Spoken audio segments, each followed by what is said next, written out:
And we're live. It's Ryan Skinner. Oh, okay. Ryan, you never look better. Hi. Hi, I'm Ryan's twin brother. Hold on. While he's there, everyone, it was Stephen Howard's birthday. 1, 2, 3. Happy birthday to you. Is there any way to sing it faster? Happy birthday To you. Happy birthday, dear Stephen. Everyone say happy birthday to Stephen. All right, Come back over. Get the hell out of my chair. It's okay, I farted on it. All right. We're getting back over here. It's a cold Mountain Blue. That means it's cold activated. Yes, this is not the wide mouth variety, though. Hi, hello, welcome everybody to the Tuesday Night Live Unboxing Show. I am high energy because I've been go all day long.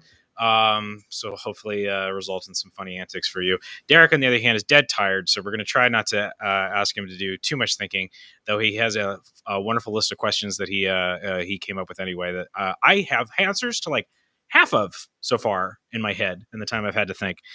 So that'll be exciting for later. And Steve is with us here as well. And we, as he said, it was his birthday yesterday. Happy birthday, Steven. And he's wearing a Cookie Monster Godzilla hybrid t-shirt that I keep looking at. Okay. Well, I have store business and banter. Where would you like to go? This is a choose your own adventure show. I believe the audio is working fine now. We had a little bit of echo at the beginning, but we're good. Let's get to business. So Get the business. Here's some store business in 5 seconds. Real quick, tell us how you're doing, Ryan. 5 seconds in store business? Oh, how I'm doing? 5 seconds. Start the store business in 5 seconds. Okay, gotcha. I'm doing just fine and dandy. Have a good weekend? I had a decent weekend, very productive. We painted our back wall, and I got stabbed 10 million times by palm frond spikes as I had to trim our palm trees. And yeah. Okay. It was an okay weekend. Got some stuff done. How was your weekend? It was nice. I mean, I was kind of surprised when I woke up on Saturday and it was like raining. You were surprised when you woke up? Well, I was surprised I woke up. That's always, That's a good surprise. It's always a good surprise. No, I like Saturday, I just kind of hung around the house or kind of organized my Blu-rays again. Watched some stuff. What did I watch? It was an anniversary. Oh, well, I know Sunday I watched Mimic because Mimic was an anniversary. Okay. And then Have you seen any Mimic sequels? No, I know better Oh, okay. because Neither were have I. they done by? But there's a Guillermo box set, and every time I see it, I go, maybe. But see, they weren't done by Guillermo del Toro, so there's kind of no point in. Yeah. Cockroach Subway movies are always A+. Let's make more. And then, yeah. So Was that the last movie that Mira Sorvino was ever in? Mina Sorvino? No, I think she did other stuff. But the whole, how she got into that whole thing. Because she was going, Into the movie? Yeah. Because at the time she was, her and Quentin Tarantino were dating. Uh-huh. And he was like a big fan of Guillermo's. Uh-huh. And he heard about the script and he's like, you need to read this. And she read it and she loved it. So that's how she ended up in the Weinstein web. I ran into her. I'm on the delay here. I ran into Mina Sorvino at the Peter Pan ride in Disneyland. No kidding. She's lovely. Is she tall or she's short? She's tall and beautiful. She is beautiful. Okay. And Thanos was in the film. And Thanos is beautiful and tall. Except for he kind of dies pretty early on. So, God, what did happen this weekend? Weekend just disappeared. I worked. I don't know. I'm sure I did something. I can't remember. The store didn't burn to the ground, so that's no. But we did get a new sign. I don't know, but nobody's noticed. Wait, where? Up front? Yeah. Why coming through the back? I came in through the front, but I didn't look up. He never looks up. Steven, what did you do for your birthday? No, I missed it, by the way. I'm sorry. I haven't been on Facebook. That's Happy okay. birthday. I post, but then I don't okay. scroll. That's okay. You can make a donation to the Hero Initiative. Indeed. That's all I ask. There we go. It sounds like I smoke, but I don't inhale. Exactly. No, I mean I worked and then I went out and bought Godzilla vs Kong on 4K. Yeah. That's kind of cool. And then just had some Raising Cane's, which I love. I love Raising The Cane's. chicken? The chicken. Movie. Isn't Not that a movie called? there is a movie called Raising Cane. Did you go out there and raise Cain in the I streets? did. I went crazy. Figured you would. All right, so I'm ready for you, Ryan. Yeah. Audio's working. Everything's working. People are saying happy birthday to Steven. Okay, cool. And we're good. So what's going on in the Pulp Fiction business? Yeah, world? I actually have some things to talk about. Okay, so first of all, reminder, we said this last week. I don't know if you can see this on camera, but we are restocked on supplies. We have tons of regular bags and boards. I can get up and pan if you want me to. No, just take my word for it. Current bags and boards. We have top loaders and magazine bags and boards. What else do we have, Annie? We don't have any long boxes. Oh, we have tons of short boxes, but we're out of long boxes. But long boxes suck, man. I mean, everybody's got their own thing. They're just heavy. I hate them. I hate long boxes. But we will get more soon. You can always let me know too if you're in the shop and you go, hey, I don't know if I'll remember, but maybe I will. Also, what else? Okay, You have a list. I do have a list. Thanks to Annie. What? Thanks to Annie. Thanks to Annie. Hey, Steve, can you go grab me the Hellblazer and the Dead Earth? Thank you, buddy. Okay, so tomorrow I'm doing an impromptu sale on dollar indie books. What? Okay, What does that mean? just dollar indie books, not the Marvel books, not the DC books, but the indie books, because there's a lot and we got to make some room. So starting tomorrow, they're going to be half off. Woo! So the 50-cent bigs. What? Until I decide that we're done. Oh my gosh. King Ryan in the house. Forget King Spawn. It's King Ryan. It's my crown. It's my store. I do what I want. I am the king. We got to make some room because I want to bring in some more back issues, which I know makes a lot of you really happy and excited. But first we gotta clear out some of our indie bins. So starting tomorrow, everything in the indie books dollar bins is half off. Wow. Yeah. Very Okay. cool. Until further notice. It's like almost free. It's almost free, except that it costs $2 per comic book. We're I buy that for 50 cents. Buy that for $half. 2 bits and a shave. Yes. Okay, so that is that. Also, part of the reason why I'm doing that is I do want to bring in a whole bunch of back issues, but I'm not going to be able to do that until after I get back from vacation. Yes, it's true, kids. I'm taking a vacation. Oh, good Lord. I'm going to be gone for a little over a week, and Annie and Eduardo are going to run the ship. Party time Annie's while like, Brian's gone. I don't make Annie mad. Bring her dragons. She will. I can't wait to see when I get back. I'm like, what did you do? No, they're going to be fine. It was funny. So I'm taking a vacation. Mike, the former owner, he's like, how the hell are you going to do that? I'm like, well, they do have internet in Hawaii. So just so you know, I will have my laptop with me. I'm still going to be doing all my ordering. I'm still going to be facilitating your emails as best I can. Actually, I probably have more time to answer. Yeah, I had to go to Hawaii to find time to answer. It's going to make your wife happy. Yeah, right. Bachelor in Paradise with Pulp Fiction emails. She's going to be like, you get 2 hours today. So as long as the internet or electricity doesn't go out in a hurricane or something like that, I'm still going to take care of everybody. Pull box, keep putting in those orders, and if you have any questions, send an email. Okay. Also, when I get back, well, when are you going on vacation? Well, nobody needs to know all of that. Every day, I'm leaving soon. Actually, I couldn't even tell you. It's the end of the month, okay. And then I'll be back on like the 10th or 11th or something, I think. Huh? Oh, thank you, Annie. So please don't bring any trade-ins while I'm gone. Annie is not. Okay. So, she just said nope. So let's just, to make this easier, when can trade-ins come back? Trade-ins will come. We'll do this midway through September. Trade-ins can come back. Okay. Midway through September. And for like the next week, you can do trade-ins, but hold off on your trade-ins until halfway through September. Speaking of halfway through September, we are going to do a signing, exciting, big signing with Tony Fleece, and I have some details to share with people finally. Details. I got a hold of him and we had a conversation. There's one last detail that I am waiting on a confirmation for. When I get that, I will make a formal media blast, marketing, et cetera, et cetera. But for now, here's what's up. So Stray Dogs. We're going to have Tony Fleece here at the store. He's going to be here on September 18th. 18th. Saturday. Which is a Saturday. It's the Saturday after the trade paperback for Stray Dogs comes out. Stray Dogs comes out on Wednesday before, on the 15th. And he will be here from noon to 4. Okay. And again, I'll write all this out so everybody knows. So he'll be here from noon to 4. And he will do 5. Okay, here we go. He will do up to 5 signatures for free. Meaning, if you wanted to bring 10 Stray Dogs things to sign, or My Little Pony, or anything, he'll sign 5 for free, and every item after that is going to be $5 per signature. He will do head sketches for $40 on blank covers or sketchbooks, only of Stray Dogs characters or ponies. Which, if you didn't know this about Tony Fleece, he worked on My Little Pony for years. I'm sure he'll happily do up a pony for you. Pony paid the bills. Pony paid the bills. Now Stray Dogs are going to pay the bills. So yes, head sketches for $40. We are going to have plenty of blank covers. We'll have plenty of trade paperbacks. I have been trying to stockpile whatever we had left of the most recent round of printings, so I'll have some of those as well. We are working on it. I don't have a confirmation yet, but I'm actively trying to get a CGC witness here.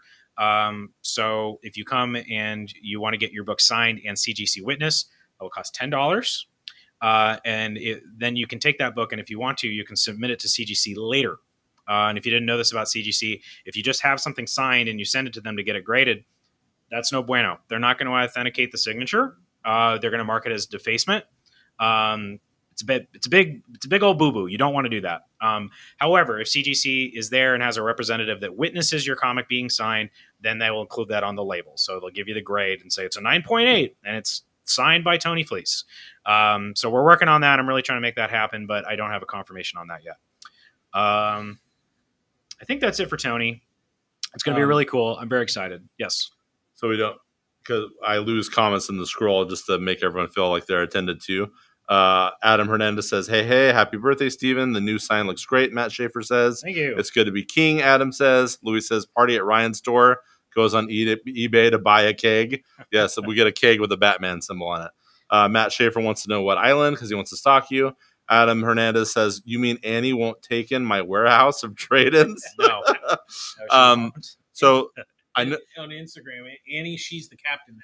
She's the captain now. I am the captain now. So I know you were kind of answering this question, but let me ask it again, Ryan. So I know Steven and I are good boys, and we have our Stray Dogs first printings, second printings, multiple printings, I'm sure. But say I'm a fan, a customer, and I've got no Stray Dogs books. I have trade paperbacks. So we have the trade paperbacks, and then are you going to be doing any type of sets at all, or I don't know. I haven't made a decision on that yet. Maybe. But it depends on how much we have left of all of them. Not that many, actually. Bare minimum trade paperback. I have bare minimum trade paperbacks, and I have tons of blank covers. Which you could do a sketch on. You can get a $40 head sketch, or it doesn't. I guess it's kind of silly to get a blank cover and then just have them sign it. Or you could have a pony head sketch on Stray Dogs. Ooh, crossover. You could also have Tony sign it, and then you can take Stray Dogs to the next convention or to an artist friend you have. It doesn't have to be Tony. You could actually, who knows? You might even run into Trish Forstner, who I guess lives in Baltimore. So you can save it up for when you see her, and maybe the artist of the book will do something for you. Or Tony Rodriguez, because he worked on the book too. Literally anybody that can draw a dog. Have you seen Tony's sketches of the Stray Dog characters that look kind of close to what Trish has done? Or no, I haven't.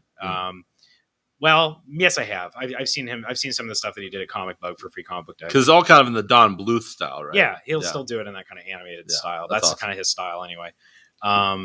Did you have another question? No, I think that was the main thing because I know. For a while you were trying to keep the subsequent printings, but it looks like a lot of people were getting those as the weeks went on, right? I ordered a ton. So hopefully those folks will come into the store that That's day. the idea. That's the hope is they'll come back. If you sell them, they will come. Okay. I think that's it for yes. And I would assume if there's a large crowd, you'll have crowd control. Yeah, we're gonna have a line. I don't know exactly. Free Comic Book Day for me was kind of a trial run to see what it was like if a lot of people show up. And I think we'll be fine. We'll set up a line, and then we'll bring people in certain amounts, and I have a bouncer out front with the rope. And yeah, we'll figure it out. I know a security company. Yeah, cool. And hopefully we get some good video content too. Yeah. Out of that. Yeah. I'm very excited. Okay. Any other store news, my friend? Yeah. One last thing. We are going to be closed on Labor Day, which is always a Monday, right? Dramatic effect. Okay. We'll be closed on Monday, so please don't come on Monday. And because so, in addition to that week, because of the holiday or the week before it. Oh, it's Labor Day's on the 6th. The FOC is on the 9th. Got it. I don't know when we'll be getting our DC stuff. I don't know if it's going to be out on that Tuesday or Roger that. DC, fire, fire. So those of you that pay attention to this kind of thing, the DC FOC deadline is usually, I tell you all to have it ready by Sunday morning. But because of the holiday, it will be Thursday night, which has kind of happened a couple of days. They do this every time there's a holiday. The FOC date is sooner.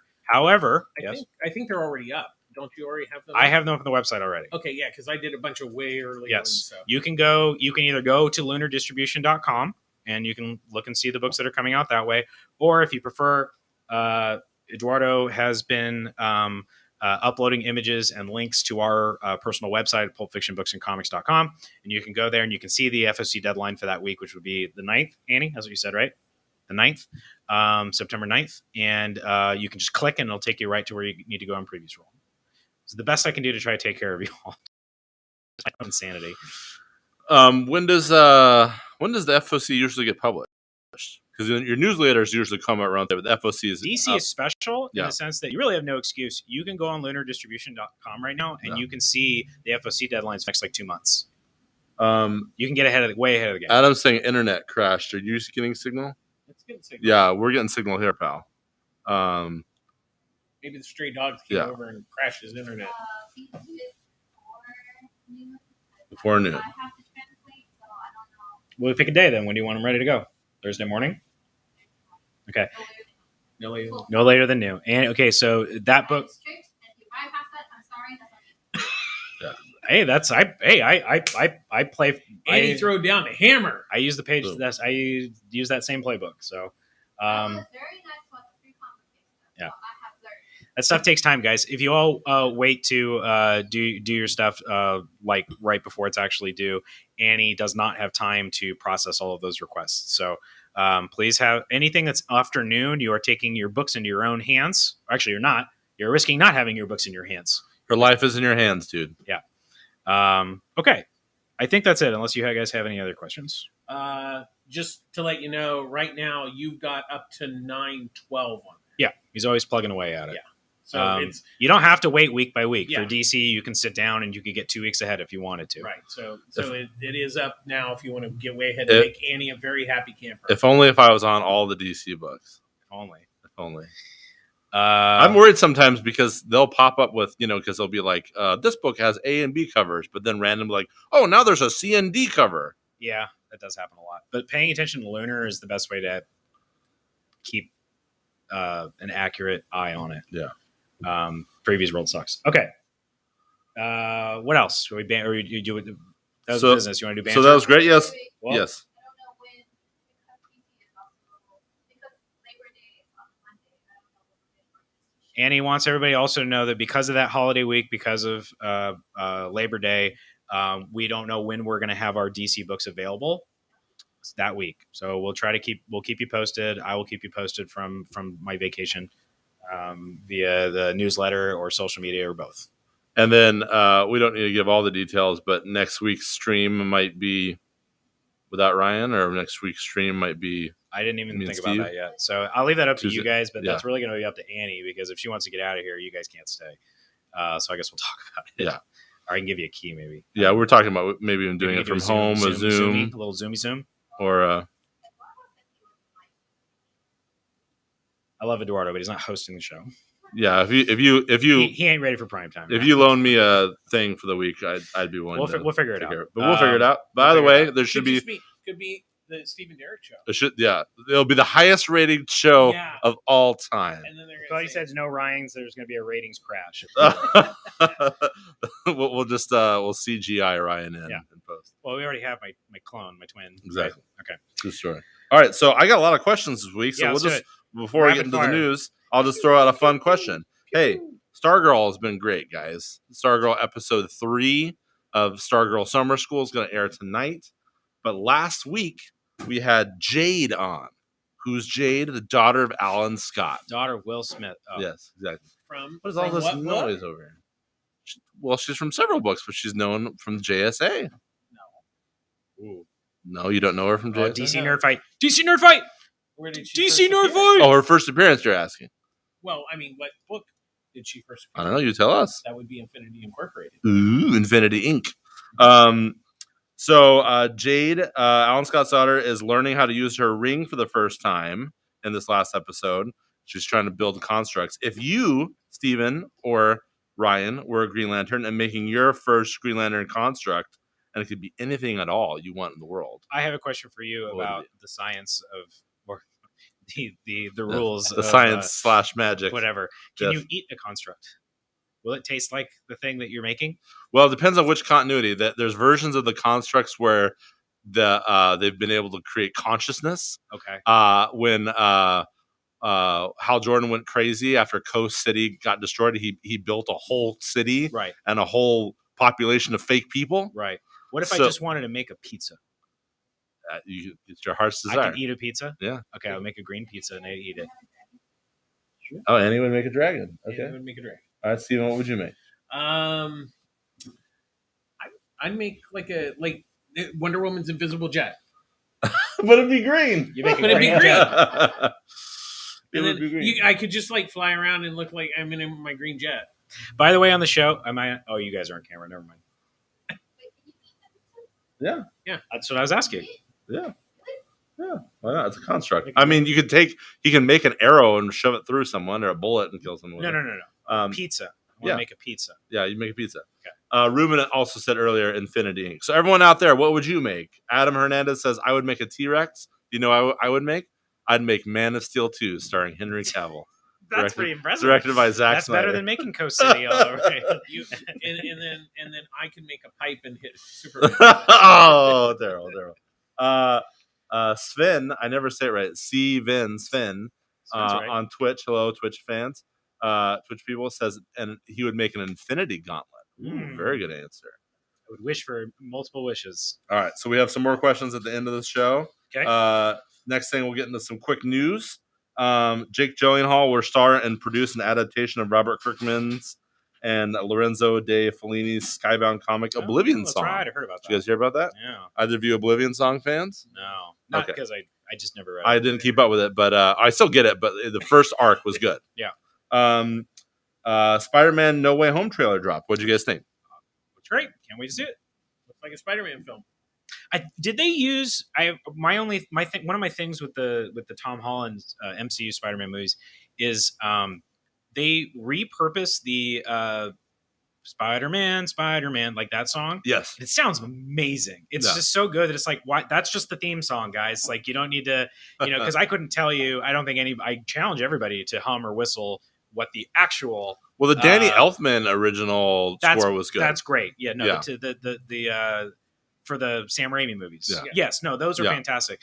Anyway, did this trailer? Did anybody notice that? Was that the music they were using in the yes, trailer? and they use that in previous Okay. home All right. movies. Okay. Homecoming, No It Way made me happy Home. because I'm just like, Far don't From Home. fool around with any of the other music. That's the music. I have a hot take here. Besides a couple scores, MCU is not really That's known not a hot for, take, man. I for, think for everybody great agrees. music. I would say Avengers is good. Captain America is good. I'll honestly say, really, the bigger issue is there's just not great composers as there used to be. How dare Yeah. you? How dare you? So it looks like in this I don't even movie, know. So Jerry Goldsmith did. Yeah, it. like Jerry Jerry Goldsmith Goldsmith, did the good ones. John Williams, Michael Kamen, Yeah. things like that. They're just, I mean, there are good composers. They're just not, Go to Every Frame of Painting on YouTube, and that was the last thing that guy did was just a whole episode about temp tracks and yes, why Marvel soundtrack scores suck. all generic. Yeah. But Avengers, I think the Avengers score is great. Avengers theme. Yeah, it looks like Stephen Strange is the older mentor. Poor Tom Holland. It's like the first movie, it's Iron Man. Second movie, it's He's always a buddy movie. who's Jake Gyllenhaal's character? Mysterio. I almost said Mephisto. Yeah. Everyone thinks Mephisto is going to be in this one now too. They always do. Mysterio, and then now this one, Stephen Strange. It's like, can Spider-Man get his own movie? Of course, this one's going to have like 50,000 other people in it. I have a feeling that he's just going to be like the catalyst. Yeah. Like he'll just be there for the beginning, maybe. Or something. I don't know. We'll see. I like his parka. That people were saying that's going to be a new Doctor Strange cosplay, lazy cosplay. That's going to be a really He's hot in one. sweatpants. You better hope the AC is up and Cranked running. up. And of course, you like seeing Alfred Molina. You said, Steven? Oh yeah, I mean he's freaking brilliant in like everything. Yeah, he's so great. I'm like, yeah, I'm in the new Spider-Man. Oh, what? I'm not supposed to say it? Oh, I don't know. That was like the best. I guess we'll show ever. him in the trailer. Fred Molina's a national treasure. Yeah, he's awesome. Throw me the idol, and I'll throw you the whip. That's right. And then, of course, they teased Green Goblin's laugh, Willem Dafoe's laugh, and people, oh, this stands for Electro. This stands for Lizard. Right. This stands for Sandman. Yeah. So we'll see. Also, I thought they were saying that Hobgoblin was going to be in this too, though. So I don't know. Maybe it's a Hobgoblin thing. Bring back. But if Willem Dafoe shows up, hopefully they give him a different costume. Yeah, more like the OG. More like, what's the movie? The truck movie? Yes, more like Maximum Overdrive. Maximum Overdrive. Please give us that. Who's the original Sinister Six?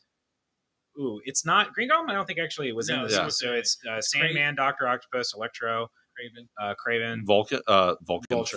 Vulture. How many was that? That's 6, right? Yeah. Okay. Yeah. So they're maybe doing something like that. Louis says, plot twist: Mephisto will host the Pulp Fiction live show while Ryan's on vacation. Yeah. That'd be great. Yeah, that's right. Agatha, it was Agatha all along. All right, so I may as well throw in question number 2 of the night while we're here. The question number 2 of the night, kids, is in the Spider-Man No Way Home movie, No Way Home trailer, Peter recruits Doctor Strange to use a spell so the world can forget that he's Spider-Man. How would you solve this problem differently? Become Tarantula Man. There you go. Just rebrand it. I love it. How about you, Steven? He could just get in a horrible car accident and have like plastic surgery done.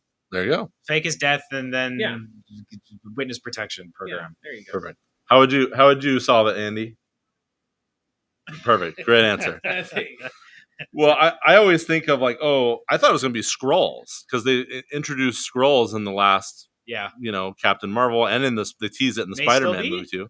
May still be. When I think DC stuff, of course, like Superman's Clark Kent, but then they bring in Superman robots, or Bruce Wayne's Batman, but then Superman dresses up as Batman, or they use Martian Manhunter as a decoy.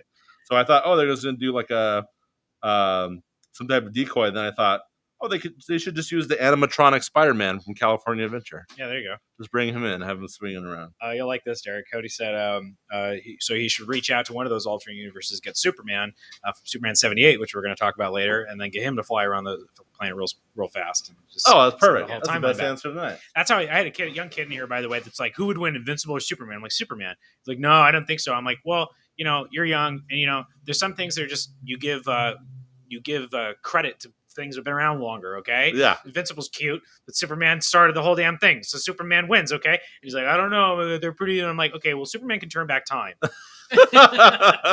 Him and Cher. So what the hell is Invincible going to do with that? God bless you, Ryan. You're my favorite person today. Yeah, exactly. Ryan just had a get off my lawn moment with this kid. I did. Dang whippersnappers. Adam, old man yelling at clouds. Old man Skinner. Adam says make it Mysterio's video that was fake. Yep, that could work too. Yeah. All right, so to finish off the news real quick, I saw The Green Knight. It was fantastic. If you guys have not seen that movie, please go see it. Very slow, very weird, but amazing. My favorite movie of the year. Megan loved it too. I know that I would say something slow. Yeah, no, but it's good. It's methodical. It's great. It's atmospheric. It was paced. It's definitely slow, but in a good way. It transports you into the movie. Like you feel like you're watching a dream. The Suspiria remake is one of the slowest movies ever made. I had to watch it in 3 sittings. Yeah. I still think it's amazing. Yeah. I just have to say that because when I recommend it, people might think, The Green Knight, there's battles, it's action. No, it's that's what it is. It's right? a weird dream movie. Also saw Reminiscence. Speaking of dreams, Steve and I talked about this off camera. Hugh Jackman, made by the makers of Westworld. Half of the Westworld cast is in it. No, because because No. it was half I the heard creators. it was kind of one of yeah. the co-creators. Lisa Joy. It was Yeah. not good. Okay. All right. Not good. Not good. But worth an HBO Max Friday night watch. And it has a good ending, but 2/3 of the movie is not good. I still gotta watch 30 Coins. Yeah, that's amazing. 9 Perfect Strangers just dropped. New show on Hulu. Okay. Hulu? I think your wife would like it, Ryan. Okay. Walking Dead season 11 premiered. Strong premiere. Still going. Still zombies. What If episode 2 dropped last week. That was the T'Challa episode. What'd you guys think of it? It was good. It's good. You liked it? I was because in the opening credits, it said Kurt Russell. He's like the last 10 seconds of like the show. Spoiler. I'm like, Yes, indeed.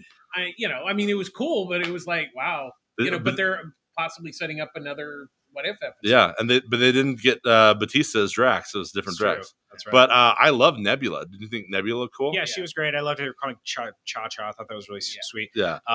My favorite part is Dimon House. Diamond Hunsu. Diamond Hunsu. Diamond House. He's a total fanboy. That was fun. That was my a great favorite twist. part Instead of the who? episode. And then Howard the Duck, Oh, that was great. Yeah, Loved that was Howard. and it was Seth Green again. Seth Green. And I loved how Thanos was like a nice guy, but he was still Yeah. like, but it was still a good idea. I'd be like, no, Pretty dude, sure it's genocide. it's dude. terrible. Yeah, there's some good stuff. When Thanos is fighting what's this crew called, the Black Guard, and he doesn't have his Infinity Gauntlet, I'm just like, this should silence all questions of who would win in a fight, Thanos versus Darkseid. Like, Thanos is cool, but like, he can get his ass kicked. Like, Well, Darkseid just holds his arms behind his back. an and Omega uses beam. Omega beam. Yeah, to exactly. death. But yeah, overall, very fun episode. I will say, on that kind of like on your Kurt Russell thing, I'm a really, really big fan of. I'm such a big fan of her name. Such a big fan of her. I can't remember her name right now. Karen Gillan. No, she plays the voice of one of the Black Guard, but she's from The Leftovers. Black Order. Yeah. What the hell is her name? I feel really bad now. Anyway, I really like her, and I was so excited for her to. I'm like, oh my god, she's gonna be in Avengers. She had like Two lines. Oh, sad. She's a CGI cartoon, and then like I saw her name pop up again in this, and I'm like, ooh, and then it was like, Two okay, lines. all right, fair enough. That's funny. But what's his name? Benicio del Toro did not sound like No, he Benicio didn't. del He Toro, sounded like he was but that doing was really something him. different, yeah. And they got Josh Brolin back. I mean, Yeah, that's yeah, a that was huge cool. get. And of course, God rest his soul, Chadwick Boseman. That's right. Fantastic. Well, because it's especially with the animation, usually they record possibly up to 2 years in advance on these projects. So that's why for like Catwoman, the girl from Glee. Can I take a quick tangent based Yes. off of that?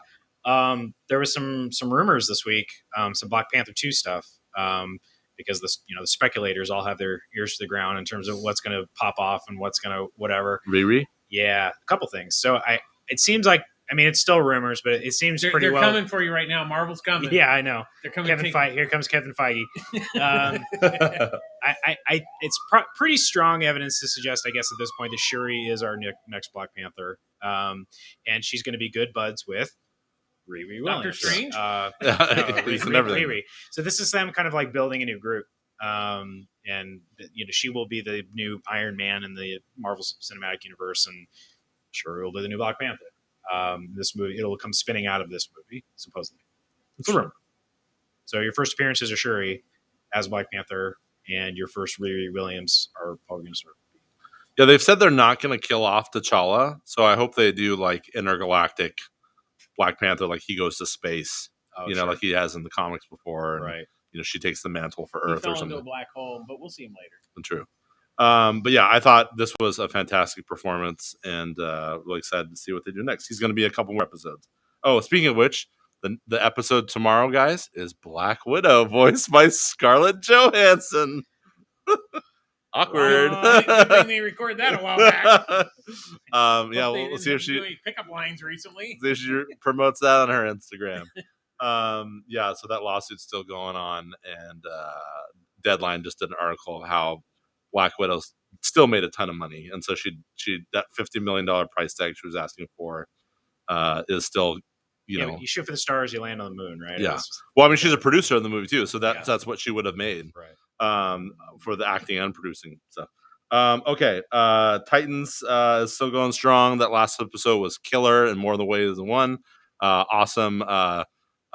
Dick Grayson versus Jason Todd fight. Red Hood's really cool in this. Scarecrow's in it. Great show. And then I think that's it. There was the Magic the Gathering. Brandon Routh's Yes. do a voice. Yes. Superman's going to be on Magic the Gathering. Yes, indeed. Huh? So they're doing an Animated. Netflix series for Magic the Gathering, and he's one of the main voices. I don't think guys playing cards with each other is going to be very exciting television. Probably but not. you mean like the magicians and the dragons and all that stuff. Yeah, it'll be just like Animal House. Are you guys playing cards? Um, And I did remember what I watched on Saturday. It was the What is it? 40th anniversary of An American Werewolf in London. oh yes, very good, which fantastic is a movie.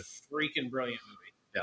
Adam Hernandez says, "Pay the lady I agree. already." Ruben says, "Of course, Darkseid would win in a battle with his cheap Marvel ripoff." I love how Ryan's still doing the Darkseid pose. He's doing it for the rest of the show. And real quick, the last thing that did come out was biggest movie star salaries. I'll read the first couple. Daniel Craig, $100 million with the Knives Out sequels. Dwayne Johnson getting $50 million for Red One. That's going to be the Santa Claus Netflix movie. Will Smith, $40 million for King Richard. Denzel, $40 million for The Little Things. Leo, $30 million for Don't Look Up. Mark Wahlberg, $30 million for Spencer Confidential.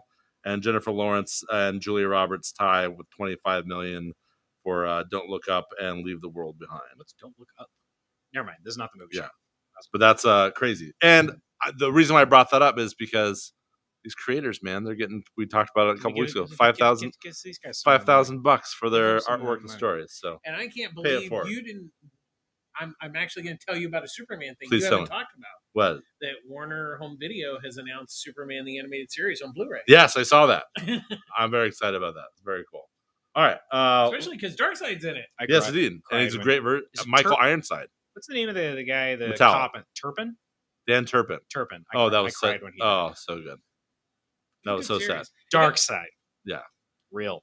He's a real deal. He's a real.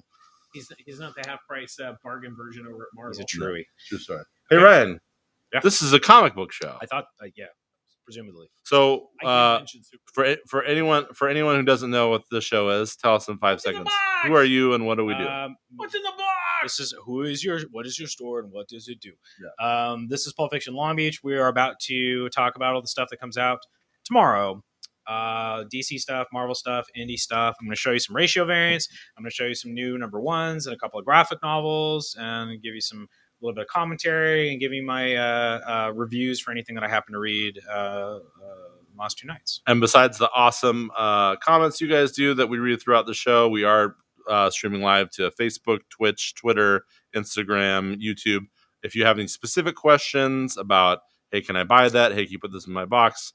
Where should they reach you, Ryan?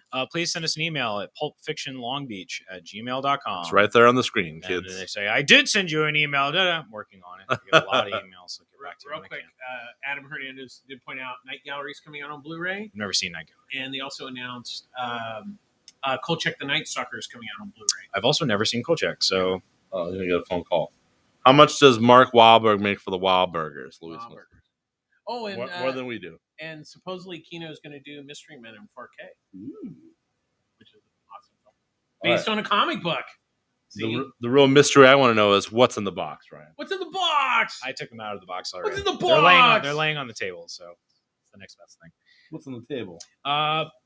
So yes, I am unleashed. Let's do it. Okay, Right. before I Good, get started, good. I forgot to mention this up front. I have too many of these sale. I have Hellblazer, Rise and Fall. This was a really cool Black Label series by Derek Robertson and Tom Taylor. Came out a couple. Tommy Taylor. Tommy What's Taylor. he doing? He's so hot right now. I have a whole bunch of these. So it's $24.99. We do have our graphic novels at 30%, but until I fleece these a little bit more, they're going to be 40% off. So 40% off starting tomorrow on Hellblazer, Rise and Fall, and also Wonder Woman Dead Earth. I highly recommend. One of my favorite books in the last couple of years. It is fantastic, phenomenal. All of the adjectives. Don't miss it. I have lots of them. No excuse. I concur. Both of those are excellent books. Are you going to Tony fleece them? Yes, I'm going to Tony fleece them. Okay, let's get going. Let's start with DC Comics. First of all, hey, look at this. We got the return of print catalogs from DC Comics. You can touch it. You can touch it. This is DC Connect issue 16. This lets you know what stuff is coming out in the future. This one is the September catalog. So it's soliciting comic books on sale starting in November. And it has a nice little checklist on the back too. This is super old school. I know a lot of you have been waiting for this to come back. It is here. You can go through here. You can read solicitations. You don't have to go on a filthy website. You're still going to have to go on a filthy website to ask for these books. Don't get too excited. It shows like the alternate, like that. You can see alternate covers. Yep. Yeah. So these are free up to an extent. I get 25 for free, and then after that, I have to start paying for them. We'll see how many people take, and then I'll decide if it's something that I want to keep giving away for free. Prove their worth by going, Ryan, this is great. And just so you know, I went home and I ordered 2 things out of the book because you gave me the book, and then I will feel more inclined to continue to get them. Yeah. And hey, Daniel Warren Johnson, come on the show. Yeah. Hey, we should figure out a way to have creators like call in. Oh, just like shows. randomly? Yeah. That'd be fun, I Well, guess. there was that time Dan DiDio tried to call in, but we wouldn't answer the phone. Yeah. Okay, what else from DC this week? We have the 3rd issue of Batman Reptilian. Just to remind everybody, this is really great Black Label series with wonderful, moody painted pages, painted artwork by Liam Sharp, written by Garth Ennis, who, again, as far as I know, and nobody's told me yet, it's his first time writing a Batman story. Really creepy. Awesome. Yeah, it's scary, creepy stuff. Revolves around Killer Croc, Reptilian. Okay, but forget about Batman this week. Yes. Ryan, I gotta give you a shout out. I loved your Instagram stories post you made, giving me a shout out as to what this week is. God bless you. Superman's making a strong showing this week. Superman's making a strong showing this week. So I'm going to start with this. I'm going to start with Superman versus Lobo. Yes. Okay.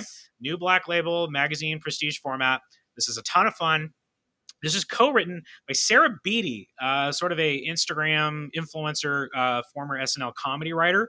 She's been dipping her toe into comic books lately. She has been doing a book for Vault called Money Shot, which is a sex comedy. I guess if you're like sex criminals, you're looking for something else to read in that vein, you should be checking out Money Shot. All sex all the time? All sex all the time. She is lending her humor and wit to a Superman versus Lobo showdown. Speaking of a Superman the Animated Series, some of my favorite stuff is when Superman and Lobo trade blows and everything. He was on the animated show, which was really exactly. So the main man is always fun to see him go up against Superman. This one is kind of a satire. It has a lot to do with like social media and a war of social media in addition to a war of fists and whatnot. And it's really enjoyable, and it's jokes a minute, lots of jokes every page. There's a giant tardigrade in it. And the whole thing is drawn by Mirka Andolfo, which is really cool. Not used to seeing her artwork on a DC book. Hopefully this is the first of many. That's true. She did that punchline backup. So an all-lady book on 2 of the most testosterone-fueled guys. That's true. Fighting. Yeah, I love it. And I don't want to give it away. This is a 3-issue series. I don't want to give it away, but this book kind of sets up, I think, what's going to be the most fun about it, but won't be until the 2nd issue. But I'll no, I don't want to spoil it. Good. Yeah, get to that snappy B cover. And speaking, you can't do anything with Lobo without including Simon Bisley. So good. Probably the artist that is what? The Bizman. The Bizman. The main man and the Bizman. Probably one of the artists that's most associated with Lobo, of course. And so check it out. This is fun. I like this. These like showdown books. I also like it when it's the bigger format. It kind of shows the art off more. Absolutely. She was saying in some interviews, she was like, when she pitched this, she's like, I cannot believe DC is letting me do this. She's like, why are they letting me do Superman versus Lobo? This is such a prestige thing. And they're like, oh no, that's a great idea. Do it. Yeah. Because there hasn't been, Superman and Lobo have fought, but there hasn't been Superman versus Lobo, the comic before. Right. And it's not, again, don't come in looking for like, yeah, this is going to be badass. No, this is fun. This is a fun comic book with a lot of humor and taking advantage of things. But I still think gets the gist of the characters and it's a lot of fun to read. Adam wants to know how many fragabooms do we get in the book? And Ruben says, is it a war of wits? Sort of, actually. One of the things is like, everybody thinks Lobo, everybody thinks the main man is stupid. Well, I'm not. I'm going to show him. I liked it a lot. Did the dog show up? What dog? Lobo's dog. Yeah, Lobo's got a dog. No dog. No dog. No Okay. doubt. Unless I missed it. Maybe they're saving it. Yeah. He is wearing flip flops. If you want to see him in a speedo and flip Oh, flops, there you go. And he does love dolphins. Yeah. They Lobo, did mention the Dolphins. Lobo was in the last season of Krypton, and they did a really good job of Superman's grandfather versus Lobo. So very cool. Okay. And next up, we have Superman, Son of Kal-El, number 2. You'll just have to walk by like this. You have a hat on. Go, What? go, go, go, Oh my goodness, so dramatic. Yeah. Wow. But hide the paparazzi. All right. Come on. Paparazzi. Isn't the camera on me? Yeah. There's a camera. It's a dual screen. Okay. Superman, Son of Kal-El, number 2. If you haven't read number 1, you're missing out. I still have plenty of copies here on the shelf. Fantastic book. And I haven't read number 2 yet, but Wendy read it right here in the store. And this is what my impersonation of Wendy reading it. Oh, this is great. Oh, this is so good. Okay, so There you go. check Take out it from issue 2. Highly recommended by You the have crew. alternate cover? I don't think that there was an alternate cover, or at least maybe I didn't There order was for a the B shelf. cover. Well, I'm getting less and less B covers, so if you want them, then ask for them. Speaking of which, I do have a B cover for what I consider the main event. I need to get more of these actually because You thought, yeah, because I remember you poo-pooed this. I A didn't little bit. not poo-pooed, but I just didn't think it would sell. So it may not. We're gonna find out tomorrow.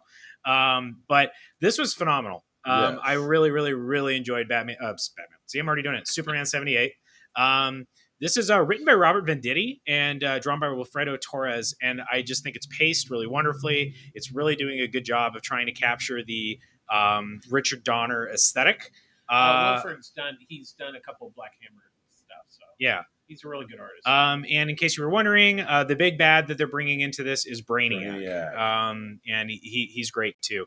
Made me chuckle in a few points, like a good sense of humor, but also serious when it needs to be. And all these characters sing from Lois Lane to Jimmy Olsen. Don't miss that. Even if you're not really a fan of the movie, I would still check this out. If this was just like Superman versus Brainiac in the 70s, I would still say like this is a really good book. You should check it out. You feel like the 70s or 80s? Well, it says 78. 78. Yeah. So and then we do have a cardstock cover here for Evan Doc Shaner. Doc Shaner. Yeah, Doc Shaner did that fantastic cover last that's week to great. the Superman Red And and you Blue. can see the reflection of his dad in that crystal. Yes. Ruben says, haven't read it yet. Is Miss Tessmacher in it? How about Otis?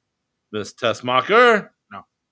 Maybe. Mr. Luthor's sidekicks. Oh, no Luther yet. But he's on the cover. That's true. So he's probably coming up in a Does future Superman issue. 78 look like Christopher Reeve? Adam says, yes, of course. Yes, he draws him like Yes. he draws. Otis Spur. It's an itty bitty place. Yeah. Ruben says, Winnie definitely liked Superman, Son of Kal-El a lot. Yeah. Awesome. Louis says, so many Superman books, so many pipes. How dare you? So little pipes. So how did this compare to Batman 89 to you? It's way better. Oh, wow. Way Nice. better. I like that. I'm not saying that's Batman 89 is not bad. I enjoyed Batman 89. Yeah, but this, like on an objective level, that's just a better issue. Awesome. So there you go. Ryan's review. And do you think that this actually is supposed to take place in the 70s, or is it called 78 because that's when the first movie takes place? No, it takes place in the So 70s. does it take place before Superman 2? Now you're getting into stuff I don't know. I couldn't. Because tell. Superman 2 is in the 80s. They're not making enough references to things in the films to. I don't think Lois knows who Superman is in the comic book. Okay. So does that? Well, She doesn't find out until the No, second he gives her movie, the right? super kiss. In the second movie. Yeah. Okay, so maybe it's before the second movie because I don't think she knows that it's him. I think From she's what still I hiding. understand, it follows. It's kind of like a sequel to the first movie. Yeah. Okay. Kind of like cool. how Batman 89 is following like. The It's end not like, hey, remember when Penguin took over the city? Like Yeah. in Batman. Yeah. So, I'm excited about it. yeah, it's good. It's really good.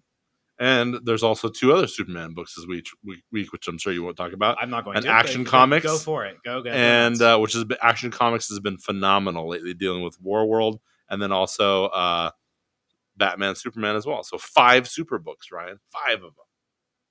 But there's really one you should buy. And that's Superman 78. You should buy them all, especially Superman 78 and Superman versus Lobo and Superman Son of Kal-El. Yes. A lot of Superman books this week.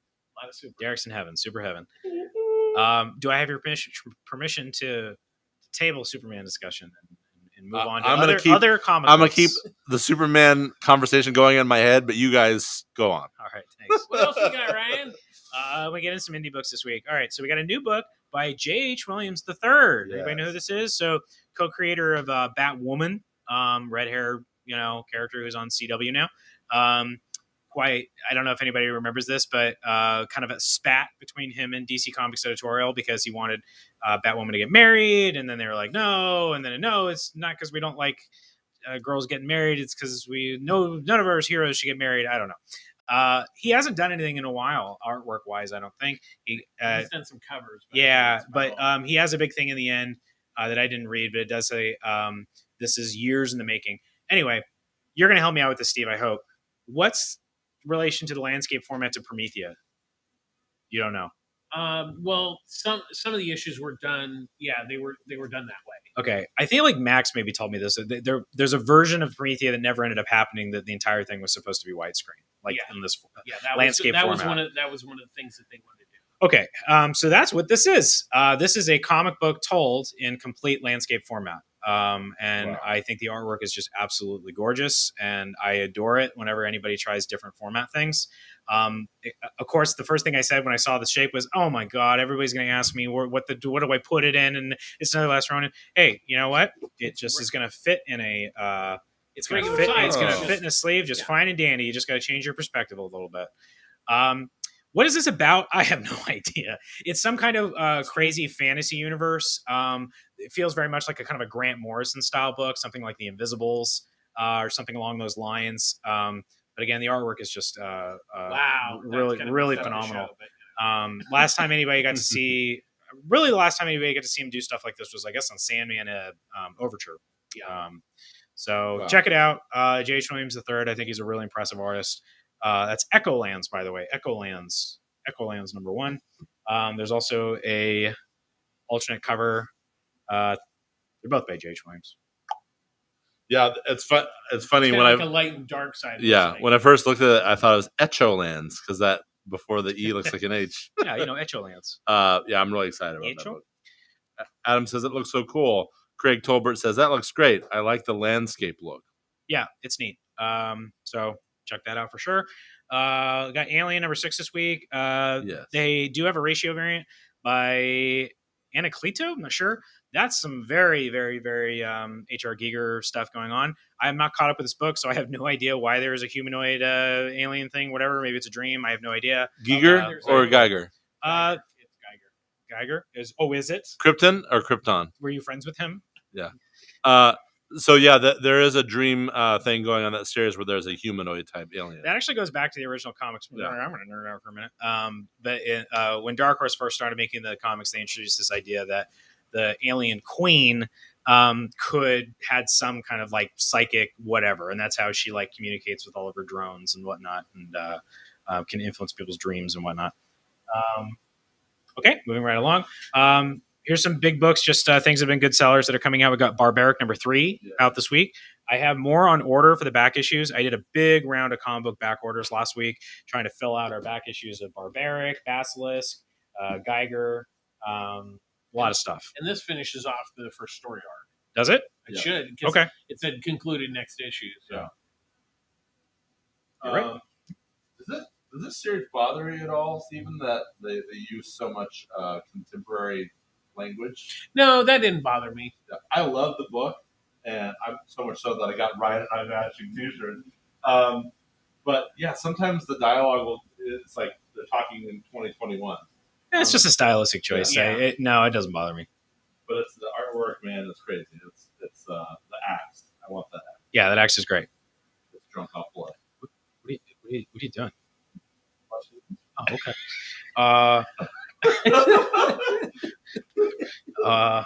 That's fine. You can go wherever you want. Derek's on the loose. Derek's big, guys. He's scary. Yeah. Yes, Ryan. I feel safe. I feel a gravitational pull. Okay. So also this week we have a Dark Blood #2. We do have one ratio variant along with that. I think it's 1 in 10.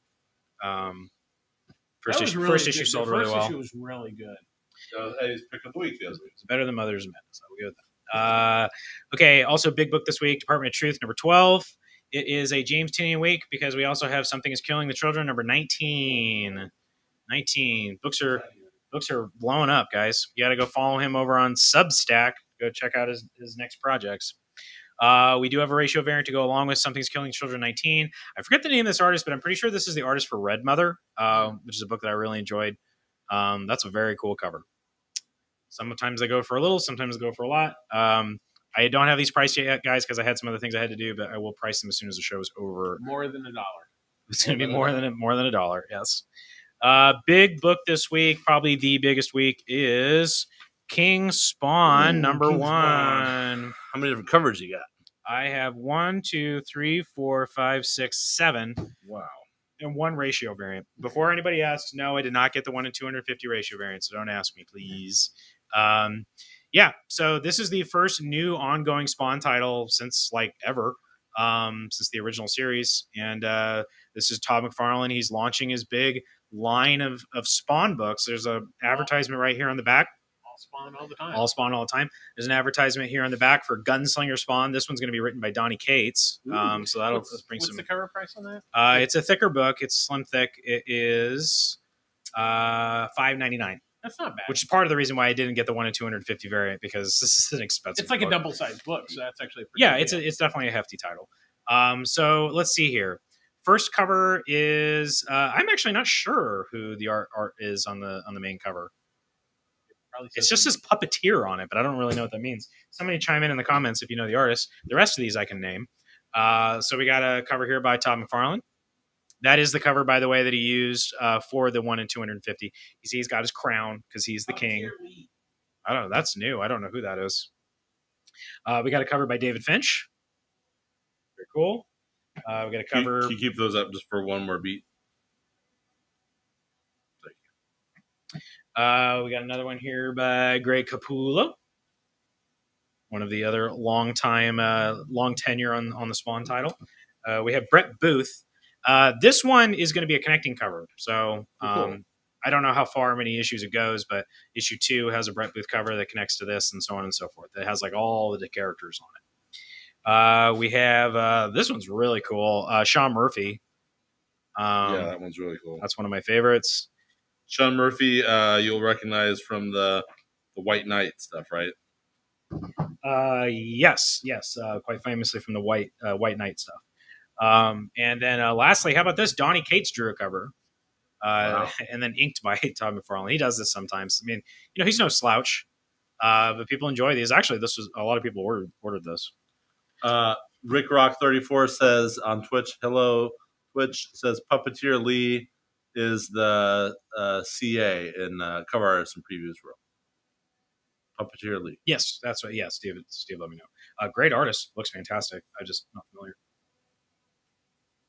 Okay, Cody said it's funny. It's so weird they say it's the King Spawn is the first ongoing title since '92. There was Hellspawn, Curse of the Spawn, Salmon Twitch, and Spawn the Undead. Cody is a little bit of a Spawn fan. Ooh. In case anybody And knew. guess what? None of those are in print. Dude, it kills me that I don't have Salmon Twitch to sell people. Well, it's such a great series. Especially now. I mean, this is the time when he should be reprinting all this stuff. Tom McFarlane does not care about that stuff. I don't remember what it was that he said, but he was just like, who cares about the old books? I got new books coming out. That was my very bad Tom McFarlane. Hey, how's your mother? I got new Spawn books. Okay. Oh. I don't care. Come at me, Todd McFarlane. You think I can't live without Spawn books? I can't. Okay, I gotta stop. They're all gonna call me. But I got a call. I did qualify. This is Mike Tyson. I don't like the way you're making fun of my friend Todd McFarlane. Oh, you're talking. Yeah, we're both in the same speech therapy club, and I don't appreciate it. Todd McFarlane never rated me. Anyway, so I also have one. I did qualify for this ratio variant, which is the Great Capullo line art, and I think it's a 1 in 50. No price yet. Like I said, I will work on that soon. I'll hopefully have that posted within an hour of us finishing the show. All right. That's the cover. That's it for indie books. A lot of Marvel stuff to go through. I'm going to try to go through it quickly. We have Thor, The Return of Thor this week, issue 16.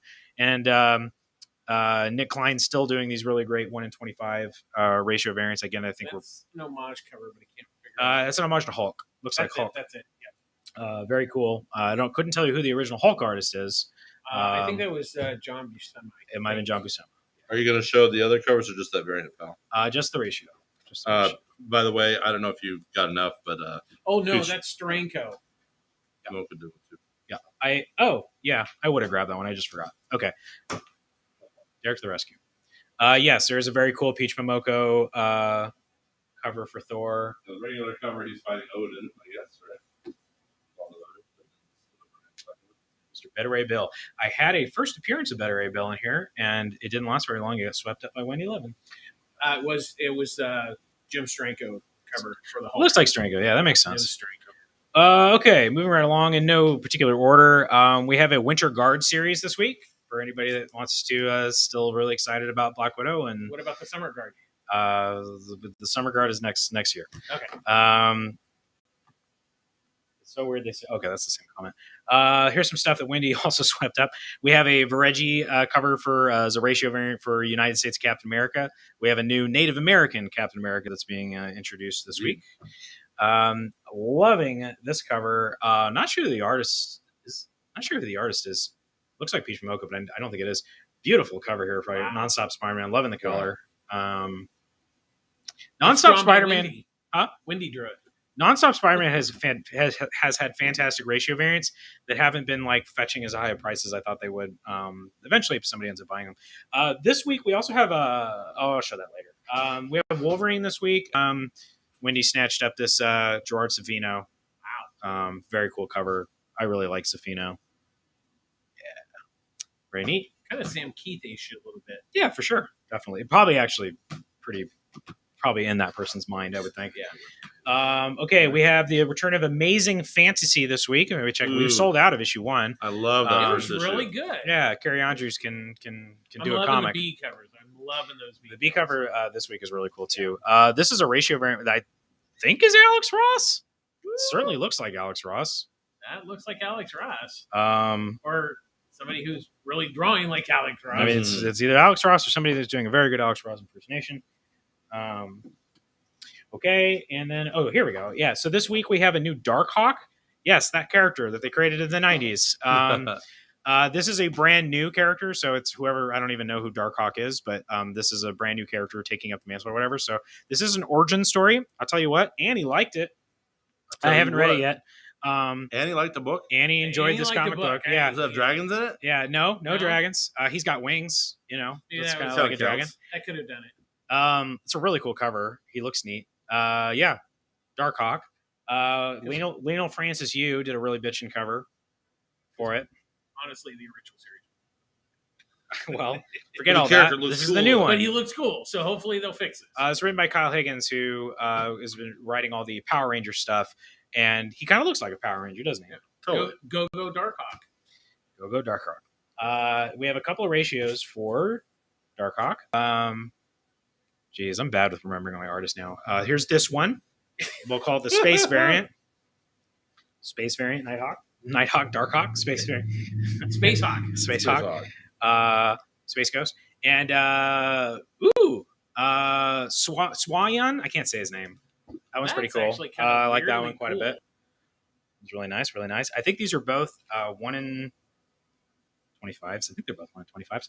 We have a design cover also by Pepe Larraz. Decide Pepe. what the new costume's going to look like and everything. I kind of like his energy wings. Those are I kind like of your neat. energy, Ryan. I think my energy's okay. How's your energy, buddy? Pretty bad, but Pretty bad. I'm here. We're getting there. We're almost done. We got Spider-Man Life Story Annual #1. And I'm not really sure quite what that means because Life Story series, usually they pick a year. This one goes all over the place, it looks like. So it's going to start in 1965, and then they got I another think it just story. centers on J. 1977. J. Jonah. Right. It sounds like, right. There's stories that revolve around J. Jonah. We got to hear a line of his J.K. Simmons dialogue in that last trailer. Really great cover. Love the color. Good stuff. We do have a ratio variant for that book by John Romita Jr. that I'm constantly holding the wrong direction whenever they put Spider-Man upside down. He's supposed to be upset. Supposed to be upside. Also this week we have Marvel Voices Identity, another anthology comic celebrating diversity in Marvel comic books. This one being all of our characters that are of Asian or Asian American descent or Pacific Island descent. So you got all kinds of characters to check out here. Shang-Chi is front and center in the first story. Why would he be front and center? I have no idea why. And we got some cool alternate covers here. We got Peach Momoko doing, I don't know her name, but I'm pretty sure she's from the Runaways. I think. Runaways. Or maybe she's a character from Strange Academy. I'm not totally certain. Something Gonzalez, I forget his first name, but I really like this guy. He's got this kind of Lisa Frank kind of sensibility to his covers. Who's Lisa Frank? For the young kids. Yeah, his young kids. But I also Did you got go to school in the 80s. I got a soft spot for Jubilee also, just since I grew up with the Saturday morning cartoon. It's a Saturday morning cartoon. Another in the really awesome line of covers by In-Yuk Lee. This one, of course, focusing on Shang-Chi. Shang-Chi. We're all saying it wrong. Yeah, I was gonna ask you if you've been showing the In-Yuk Lee covers, because there was the Wolverine one, right, this week. Wolverine this week. It's Sister Grimm from Runaways. It is from Runaways. That's okay. Yeah. I didn't know the Adam characters. Hernandez came in with the win. Thanks, Adam. Okay, and then the ratio variants are non-trade dress versions of those covers. Excellent. That one's probably going to go for money. We haven't checked yet, but some of the other In-Yuk Lee covers in the series have gotten a pretty high up there. And Shang-Chi is going to be popular. We also have a Phil Tan ratio variant here, very cool, featuring lots of different characters, including Psylocke. You're welcome. Two others. Okay, that's it for comic books. I only have a few more trades to. Quick question. Yes, Ryan. sir. Can I interrupt you? Yes, you can. Did you show Mom number 2? Or do you care about that? We don't care. No. Okay. How about? Did you get enough for the self? Just meaning. Okay. How about this one? Well, this was a one good copy. one. Okay, Let's great. say something. Yeah. Steven and I both like that first issue. It's surprisingly good. And the art was fabulous. It's a surprise. Is that it? Yeah. Okay. Well, you didn't like the other one. My other suggestion. What was your suggestion?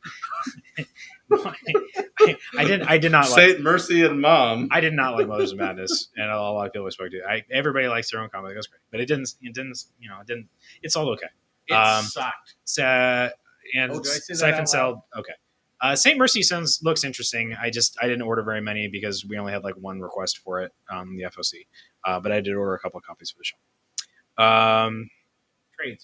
Trades. The last volume of Johnny Cates' Venom Run. For those of you that are reading it in this way, So the finale of Venom, including issue 35 there, which is also doubles as issue 200. We have the first trade of Star Wars: The High Republic, the main series, not the all ages series. Again, if you're reading the trade paperbacks. By the way, if you didn't know, we always do 30% off on all our graphic novels here at Pulp Fiction. Good deal. And one that I'm excited about, and I don't know if anybody else is, this is Argentinian artist Alberto Brescia, one of my favorite foreign artists, I guess, South American artists. I love that. And I had no idea that he did a Dracula adaptation. Who put that out? And who put this out? This was Fantagraphics. Oh, okay. So pretty weird, but I like weird stuff. And no words or anything either. By the way, it's just No words. It's just all Silent. artwork. Okay, that is all I have to say about comic books. Can't believe it. That's it. I'm shot forever, How dare you? forever and ever. Steven, why don't you talk about some anniversaries real quick? Oh. Hey, by the way, look at this new shirt I have on. A little tight because I'm fat, but I'm losing weight. This is what? Ghostbusters. And when do they show Ghostbusters? What do they do? Talk about that real quick. Huh? Oh yeah, it's CinemaCon. So Sony, the thing that I actually appreciated, they were very down on every other studio that is putting their stuff on streaming. Yes. They said they will not do that. They will release them in theaters, which is the way that they've been seen. And Ivan Reitman and Jason Reitman were there to, because they because of all the COVID stuff, they weren't really any stars, but they showed up and they were. And they actually showed the entire film and apparently got rave reviews from the people that saw it. Awesome. So I'm very excited about that. And That's why I wore the shirt. Yeah, you wore the shirt. I wore this because it's Godzilla and Ryan loves Godzilla. I do And like it's that t-shirt quite a bit. Or is it Cookiezilla? I think we'll say Cookiezilla. I think that works best. I wore Hellboy underwear for Ryan. Prove it. So today we actually have a sort of comic book anniversary. Ooh, what is it? Darkman was released on this day. Ooh, in Darkman. 1990, Darkman. which everybody remember when they announced that Sam Raimi was going to direct Spider-Man, people were like freaking out, like, who's this guy? He did that stupid Evil Dead movie, and we're like, yeah, we also did one of the prototypical superhero. Yeah, he Darkman. did. Yeah, Darkman, which was totally it's the prototype for Spider-Man. Yeah, Literally, go back and watch Darkman. Yeah. A lot of tone stuff and just the way that it's shot and stuff. He figured a lot of stuff out for Spider-Man. Yeah, figured it out. There was also The Witches came out today. The original Witches, the Nicholas Rogue film, which was the original version with Angelica Houston. Oh, that's a Nicholas Rogue movie? Yes, the one where he turned the kid into a mouse. Yep. Okay. And it's great because I went back and watched again because there was the new version that came out. It plays like a kid's version of a Hammer film. Yeah, like it looks like a Hammer film, because it was done in England and everything. But that was I haven't seen that since I was a kid. And can then I interrupt you for a second? Yeah. Because I'm organizing books. Oh, sure. This is did you show that one, right? Yeah, we did. Showed it. You did? Okay, Peach Momoko. No, that's not. Oh yeah, that is Peach Momoko. Yeah, that's Peach. This isn't Peach, but just get this book, everyone. It's fantastic. And then Peach Momoko, this one. Did you show her? No, I missed that one. Black Widow. Yep. Really good stuff. And then one last Peach Momoko. Oh no, I'm sorry. This is the Inyuk Lee. Did you show this? I missed that one. Yeah, that's awesome. So good. I'm trying to get all the Inyuk Lee. I'm really digging that. They're just so good. Anybody's smart, they're taking notes, and that should be what her costume is when she pops up. I know. I was going to show. Oh, new Blu-rays. We have the Dead Zone from Shout Factory. Which the ice is gonna break. Absolutely one of my favorite. I love David Cronenberg, but I really love this film a lot. And I haven't seen this yet because I just got it last night from the mailbox. But apparently the transfer is really good, so cool. I'm very excited about that. And then continues the Vestron Fiesta from Lionsgate, a movie called Sundown: The Vampires in Retreat. I've never seen it, but it was actually the last Vestron feature, or actually Vestron picture to be released. But it was cheap, and I've got all the others, so I might as well just keep going. You got every Vestron title? I have all the Vestron, including ones that weren't actually put out because Maximum Overdrive was never put out by Vestron. Hey, look, another. Oh shoot! Who's that? Silk. That's Silk. Yeah, Silk showing some time. That's another great cover, man. Those are good. Those are really good. What was that? You didn't show this. You didn't show that. Oh, you didn't Ryan, talk. You didn't Ryan. talk about Superman. You didn't show that. What about this cover that I liked? Cares about Superman, so that's fine. How dare you? It's even for your pick of the week. You can't do Superman 78. My pick. What are you doing? No, I was trying. There was one cover that you really need to show. Okay. Oh yeah, that is a good cover. This is, I think, a riff on the animated series, Well, right? the camera's not on him. It's on you. It's on you. It's on No, you, it's pal. all right. So we can show it to the Instagram people. Anybody remember Spectacular? Wait, no. What was it? Was it called Spectacular Spider-Man? I think it was just called Spider-Man. Just called Spider-Man. It was not as good as the X-Men, and neither of them were as good as Batman the Animated Series. I love it because it seems like because he's doing retro covers for like the Yeah. it's done by him. Yeah. Gary Andrews, I like him a lot. Good artist. I like him a lot. Check out Erratic. They have it here in trade paperback. Oh, I love you, Reddit. What else do you guys want to show? Do you guys want to? what Did you you buy doing any for new your socks this week? Any Well, theme, I mean, theme socks or any Did you guys get any? Adam says, speaking of new Blu-rays, I just got the Arrow 4K of Argento's The Cat O' Nine Tails delivered. Oh yeah, I've never seen Cat of Nine Tails. That's actually one of the few I haven't seen. So, And then Adam also says that Dracula book looks wild. oh, it's cool. Yeah, it looks really Hey, cool. did anyone pick up that horror book you got last week? The book of Yes, it's gone. Sweet. What was that called again? That was like Untold Horror. Untold Horror. Yeah, that was really cool. I also have actually this came in the middle between shows. This is kind of fun. I got one of these Monster Mash, a creepy, kooky monster craze in America, 1957 to 1972. Oh, Tomorrow Press. Yeah, they do really.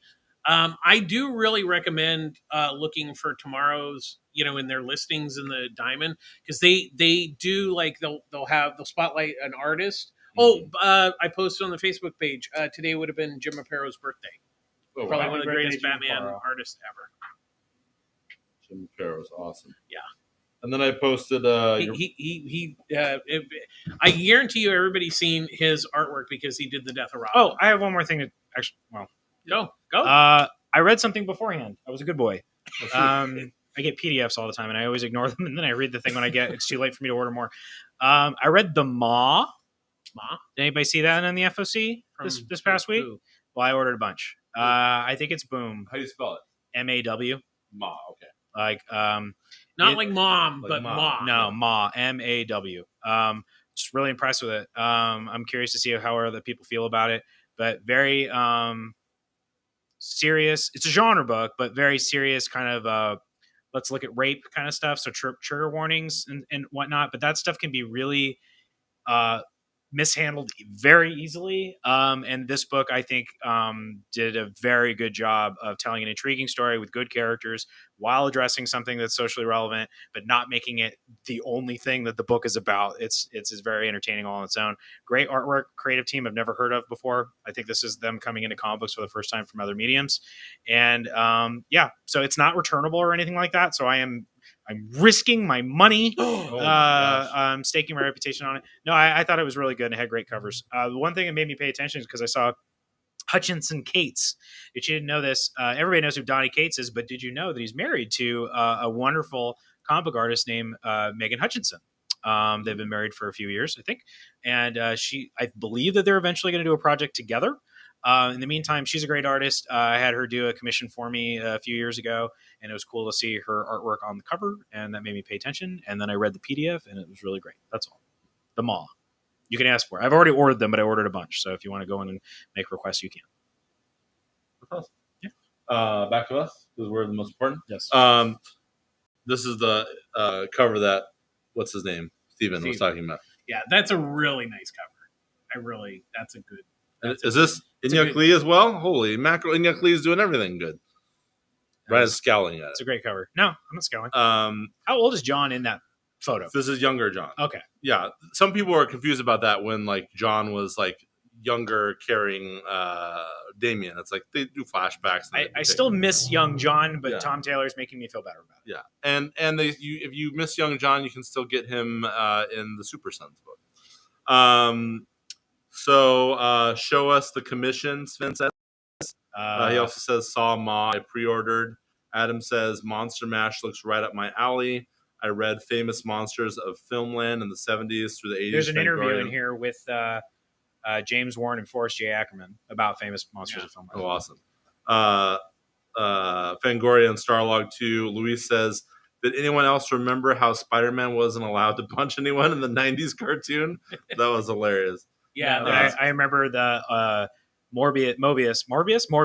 They couldn't have any blood, so he sucked plasma. Ooh, they're working on it. Plasma. Couple things I read recently. Silver Coin. Looks like you don't have any of the latest. I'm out of issues. 5. I'm out of That most was of them. really good. Yeah. And that was the artist, and he was writing. And he wrote it, yeah. And it's very simple. It's like the movie The Witch or like Fear Street 1666. Did you read it, Ryan? No. It's just like that. It's called The Witch, that Yeah. issue, and it's very straightforward. But like, man, it's just creepy and really well done. And they're gonna keep the book going. Yeah. There's going to be more different writers for the next batch. So that was really cool. You got any Defenders left? No, sold out. Second printing's coming. I don't mean to be harsh on the Marvel books, but sometimes I'll read Marvel books and I'm like, who's this being written for? But like Amazing Fantasy was great, and then I read that Defenders book and like, wow, that was really fun too. I like that a lot. So Marvel's pumping out some good stuff lately. And then what did I read? I read books that were good. That Superman Red and Blue was absolutely fantastic. Hey, hey, if you're a fanboy who has issues with Masters of the Universe Revelation, the comic is much different than the show. And even though it's written by Kevin Smith and Tim Sheridan, who also writes Titans, right? And Tim Sheridan is also a writer on the show. But this last issue showed the origin of Skeletor. What? And he's a dad What? and a husband. Oh. And He's a misunderstood family man. Dude, Skeletor is always obsessed with the secrets of the power to bring back his long lost yes. family. Yes, he's always obsessed with the secrets of Castle Grayskull. This explains why, and I'm like, this is amazing. This is better than the show. I have a question about Skeletor. Yes, is he an organism that has a skull face? Is he like a necromancy? Is he like a Walking Dead skeleton person, or is he wearing a mask? His whole race of people, they all look like skeleton. They all have humanoid bodies with skeleton faces. Got it. I still have 1 star log. The alien film issues. Spin says, what commission was he talking about? I was teasing. I'm very excited about a piece of original art that I'm in the process of procuring, but everybody just needs to forget about it now because I paid for it and I have no idea when I'm going to get it. Okay. It's coming from another continent. Oh, is it something that I might be crazy over? I might feel like I'm a maniac for? Yeah, maybe. Okay. I'm really excited about it. But now I need to forget about it because I don't know when it's going to show up. Louis says, I've been watching Star Trek Lower Decks lately. I love that show. If you guys could greenlight an adult comedy series. Oh, Luis is asking the questions now. I love it. If you guys could greenlight an adult comedy series that takes place with an iconic movie TV franchise, what would it be? Well, obviously for me, I would do the Daily Planet. I'd do it as a comic, like The Office, but it's a bunch of journalists. How about you, Steven? What was the question? Sorry. Wow, way to pay attention. Skip to Ryan. If you could greenlight a comedy, let's do comedy. Yeah, like Lower Decks is like a comedy of Star Trek: The Next Generation. I mean, let's do Disaster Incorporated. I think that's what it's called. The cleanup crew in the Marvel Universe, the people that have to deal with all the... Which I think they're doing. Damage Inc., that's what it's called. Yeah, Dwayne McDuffie wrote that. Okay, cool. How about you, there Steve? you go. Legion of Substitute Heroes. There you go. Love it. We'll flip back to Ryan. Sven says, not that one, the Mao artist one, Hellraiser. What? Is that a commission you got? I don't know what he's talking about. Hellraiser. Mao artist. Mao? Oh, Ma artist? Ma. And then Hellraiser. Not sure what you're doing, Sven. Well, he's asking, you said you got a cover by her, or you did a commission from her. Oh, he wants to... I get it. It's kind of funny. This is sort of hilarious. Skeletopia? Yeah. Skeletopia. It's called Apollos, I think. I understand now. That's in a sketchbook that's buried somewhere in my garage that I will dust off when conventions come back. All right, so let's I'll try to fish it out and show it on his social media. Let me finish off these questions. I got a couple more questions for you guys. If I could get my technology to work. Let's see. All right, next question is, in the second episode of What If, T'Challa was arguably a better Star-Lord than Peter Quill was, which I don't think is necessarily fair. Some people were like moving on, like Peter Quill is a scoundrel. Well, also, like, what do we mean by this? Do we mean like he's a more effective like fighter and combatant? Well, he just a better human being in general. He convinces Thanos not to do the snap. Yeah, right. He's a better diplomat. Yes.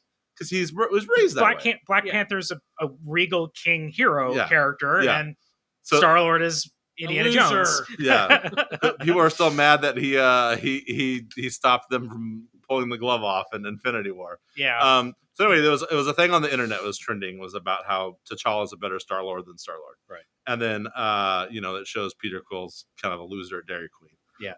But I still love him. He's rocking his music. Yeah. So if T'Challa took a mantle of someone else or someone else's cape, what other superhero would he make a better version of than that hero? All of them. Yeah, pretty much. Let's see. He was in Hell's Kitchen for a minute. That was kind of cool. So he was sort of Daredevil, I guess, in that sense. That was one of my answers. Yeah, very good. What else? Come on, Steve. But he wouldn't kill anybody. That's a good answer. He'd be like, I need to take you in. This is for your own good. Yeah. Listen, we can both make something. We can make your father proud. Once we go back and talk to the person that gave me the bounty, we'll see if we can work something out. Yeah. Lobo, you don't kill anybody. That's so funny. Oh, geez, I don't know. I want to see the Hulk. How about that? Can we do that? How would T'Challa deal with being the Hulk? He would probably be Mr. Fix It. Yeah. So he Have would. you gotten that far? Yeah. Mr. Fix-It's Yeah, in Las Vegas. Yeah, because in a way he's kind of the mellow Hulk in some respects. Yeah, he would handle his rage, like figure out how to channel, control his rage real quick. Yeah. I'm gonna make Wendy mad. I of course said Iron Man. He'd make a better Iron Man. Yeah. I wanted. Yeah, got to see an Iron Man Black Panther suit. That'd be cool. Yeah, but he'd make a better Daredevil. He'd make a better Captain America in some ways. He wouldn't make a better Rocket Raccoon.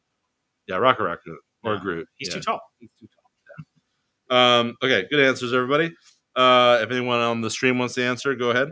And then I think this is two last questions right here. If you and your friends were an ultra powerful superhero team like the Eternals, but needed a good excuse as to why you did not intervene and help out when Thanos did the snap, what would your excuse be, Ryan? What would you be doing? My phone ran out of battery. Makes sense. I was on the toilet. He was on the toilet. Makes sense. My excuse would be, I wrote it down here. My answer is T'Challa would make a better Daredevil. I would be binging new seasons of Stranger Things on Netflix, so that I couldn't help that. Yeah. Last question: Okay. Superman versus Lobo comes out this week. It's out. If it's out today, It's out today. I guess I wrote these questions early. If you were to hire the main man as your intergalactic bounty hunter, what would you be hiring him to do? Oh, I got it. Yeah. Bigfoot. Find Bigfoot? Yeah. Oh, that's an amazing answer. I am thinking. Okay, I would hire him to collect the money from the clients that still owe me for my video. Yeah. I wouldn't want them to I'll hurt send them. them to Just everybody's show house up. that's laid on their poll. Picking Yeah. up their poll list. Just Oh, remind they'd you. be here real quick. Hey, I'm the main man. I just want to remind you. Come Frag get your and comic books. Come get your fracking comics. How about you, Steve? I'd send him to my old work. Oh, Ooh! yeah. Those There you videos are going back up. Not doing anything, just smoke cigars and Stand just there. make. Yeah. Yeah. What are you gonna say? Something to me? I'm just gonna smoke cigars. Hey, I want to talk to you about dolphins. Yeah. Yeah, That's perfect. and that's my dog. Love it. All right, that's a show, everybody. Woohoo, That's a that's it. show. So, real quick, who are you, Stephen? Where can we find you? I'm Steven at Howarth at popculturemaven.com. You can also watch my review videos every week on YouTube. So always, like, subscribe. That's pretty much what I've been doing over there. Sometimes I go to Instagram, but it's mostly just, YouTube. The site's pretty much just YouTube right now. I'm working on some things. Actually working. So one of the things, this might interest you, Ryan. You might be able to help me. Yeah. My niece is all into horror films, Nice. but she's 14.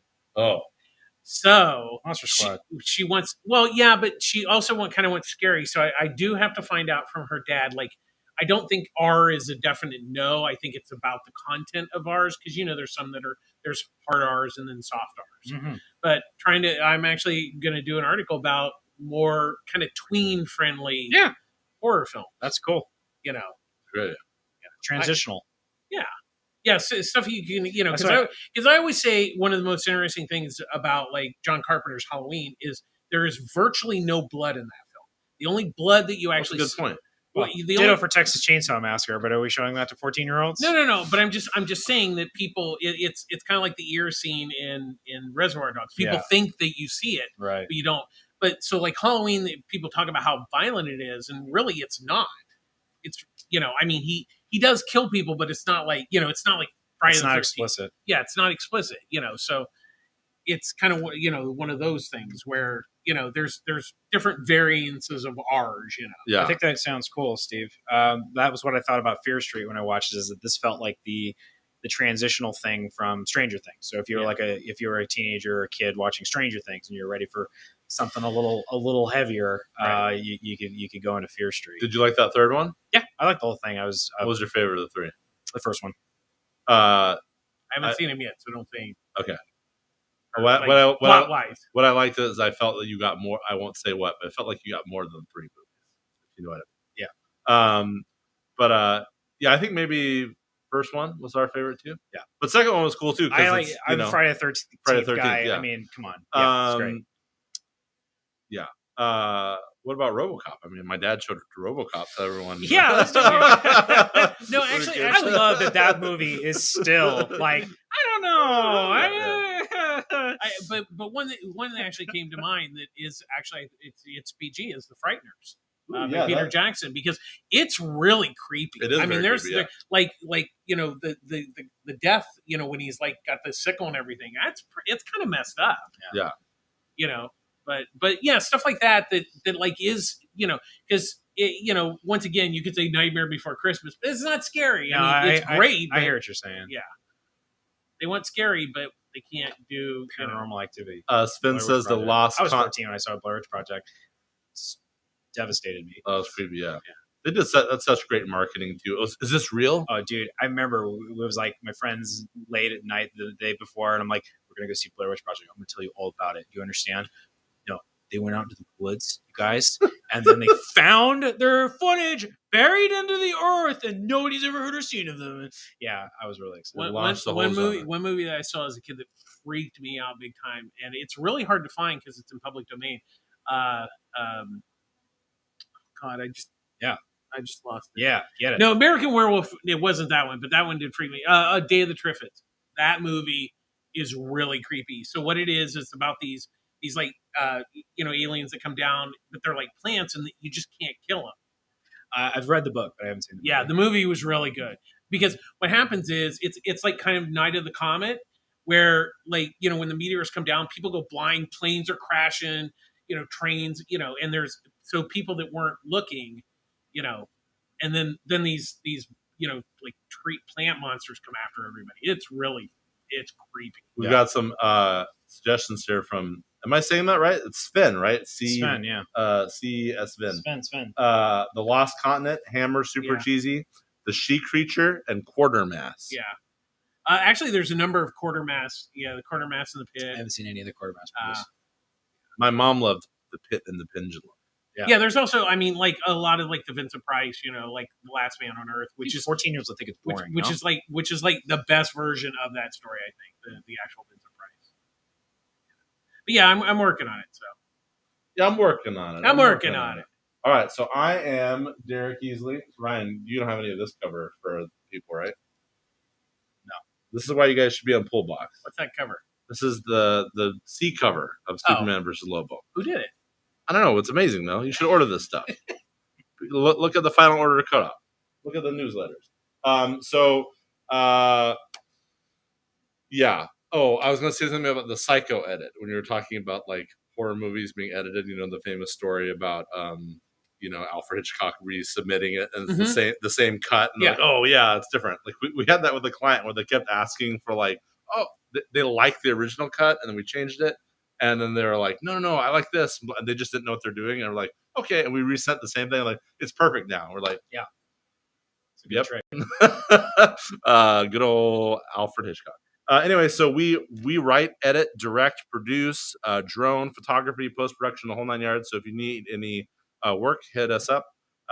info@derekeasley.com.